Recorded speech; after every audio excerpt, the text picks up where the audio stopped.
Anyway, welcome everyone here today. People came from all over the world. You know, they came from, as David said, Ireland, Scotland, England, the whole lot. Hong Kong, I believe. Is that true?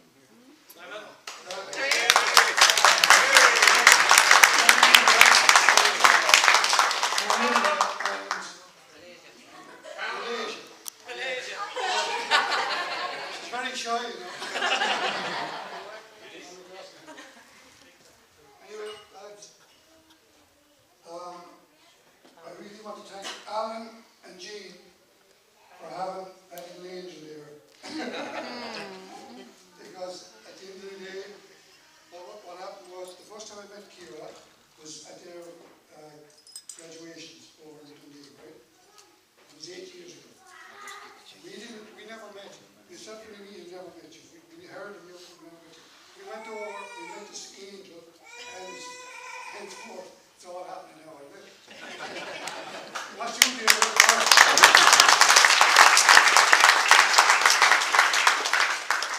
Anyway, after our graduation, they decided to go to Australia, which was a big shock for them, and for Jean and Alan, and Kerry. So Anita was kind of really upset. She was very upset. She was losing her fair-haired boy. Well, a small story to tell about David now. David went off to America when he was about 18, right? He took a sabbatical from work in life. He just went off to America with another guy. He was there for a week, supposed to be there for a week and a half, 2 weeks, right? But 3 months later, we get a phone call from him. Dad, I need money to come home. And I said, Dave, I bought you a return ticket, but I lost my ticket, he said. All right. Well, I said, go to Aer Lingus. And said, no, you can't do that in America. You just have to pay for another ticket. Stupid me ticket. All right. We pay for the ticket. But it's a big thing in America that you buy back the tickets off of the people, you know. But anyway, he came up with a brainwave when he was over there to get back without telling me he was broke. That he went into the local cop shop. He put his hands up and he said, look, I'm here illegal. And you know what happens in America? I'm illegal.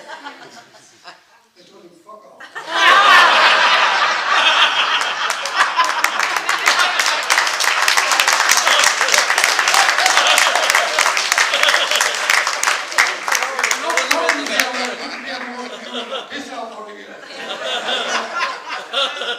Then he went to France after that.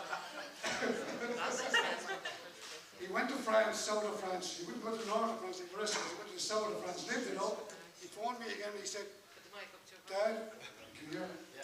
Dad, he said, I've lost my passport. Oh shit. Right.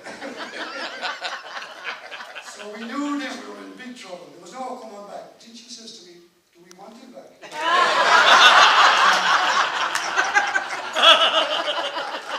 An economic story short. I get a phone call. We have to go to the American or the Irish consulate in Paris and sort it out. And 2 days later, I get a phone call. Dad, I'm in Shannon. What? I'm in Shannon. He said. I'm in Shannon. How did you get Shannon? How did you get through the duty-free, or sorry, the customs and kind of pay the water? Duty-free.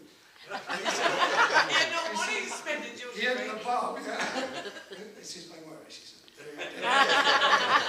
But that was one of the two things. So I wasn't worried when he was going to Australia, because I knew he'd work out.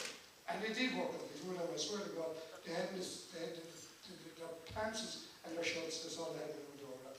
And they really made it good over there. Fair play to them.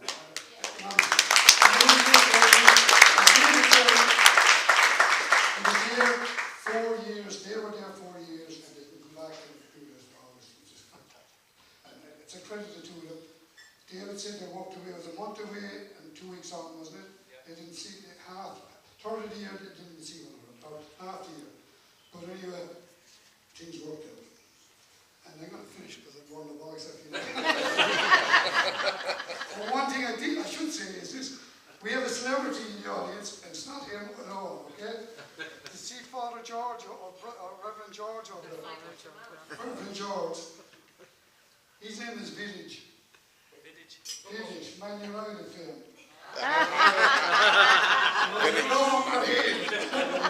He's in the Liverpool fan, it's all good. Sure, as long as he's healthy. Has a lot of sense. I like it. As I said, Dave mentioned the cafe. It's a new adventure and fair play to him. Half price Thursday, Fridays. It's all in front of you, by the way. And you know, but look, all I'm going to say to you now, lads, is the same from my part of the world and wherever in Georgetown this morning. May all roads rise with you, and I'm going to toast long happiness to you.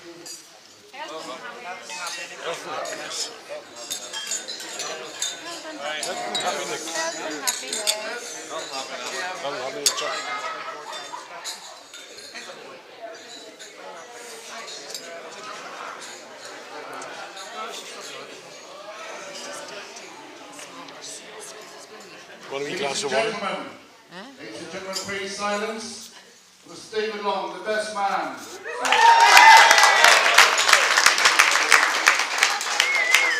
Ger Dave. Yeah, cheers. I think he's done my job for me. I thought I was supposed to humiliate the best man. Well, I tried my best. Guys, if I look a bit shaky, bear with me. You know, half of it's nerves and half it's because I went to the kill for the first time and I was sitting over the air conditioning vent, so I said I mind it. It just takes a getting used to, you know. Air conditioning vent or not, I think you'd all agree, great venue. You married well, Dave. You know, thanks for everything. So don't screw it up. And while I'm on good things, the bridesmaids were outstanding today. I'm sure you'll agree. This is the first toast. I know tradition dictates it, but certainly my privilege.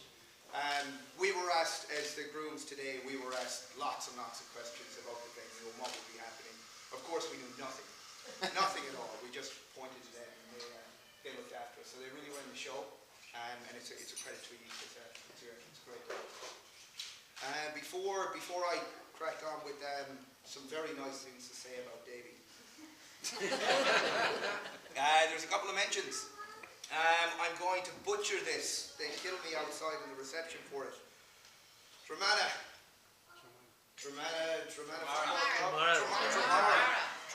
See, I got it half right. Yeah.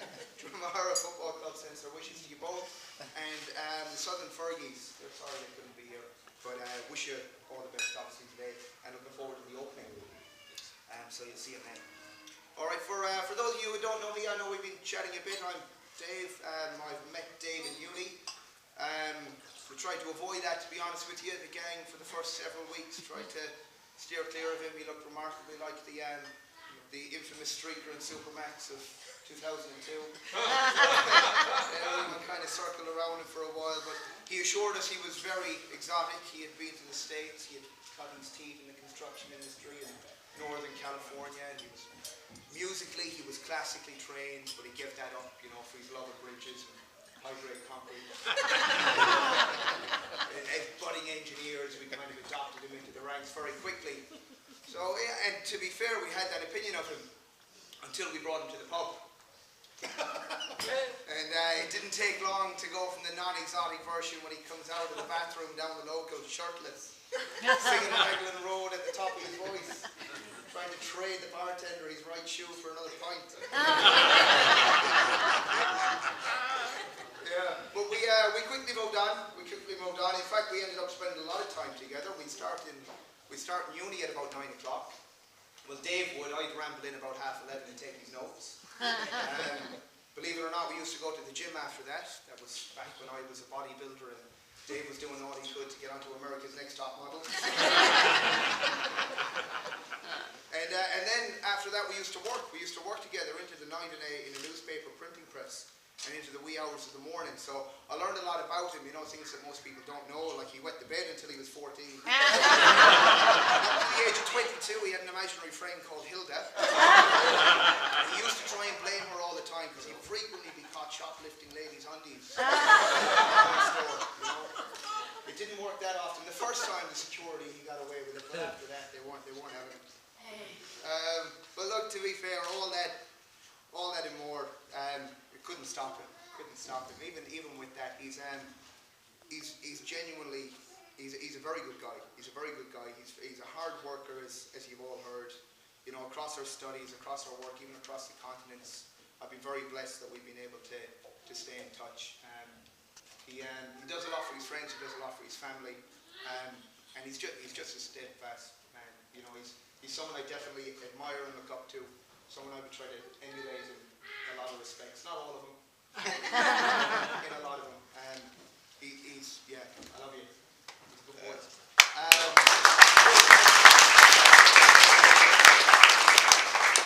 And he'd need to be for Kara, I think.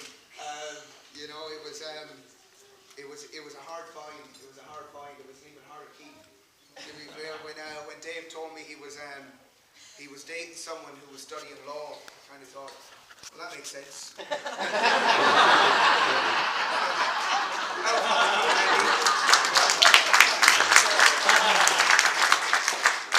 And then she told me he was on the debate team, and I thought, oh, thank someone. God.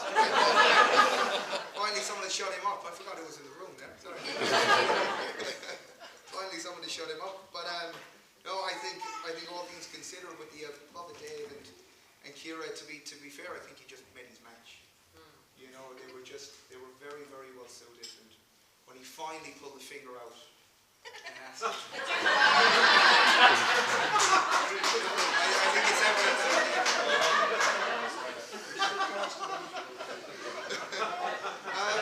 We've been together a long time, but you know, I've been married just a couple of years now. So as far as marriage is concerned, a little advice, a few words of wisdom, if you will.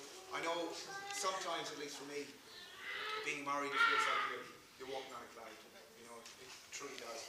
And then other times, especially if you've had one too many in the pub the night before, you feel like you're in jail. But honestly, realistically, that's not how it is. You know, the truth is you're always in jail. It's just sometimes you don't know.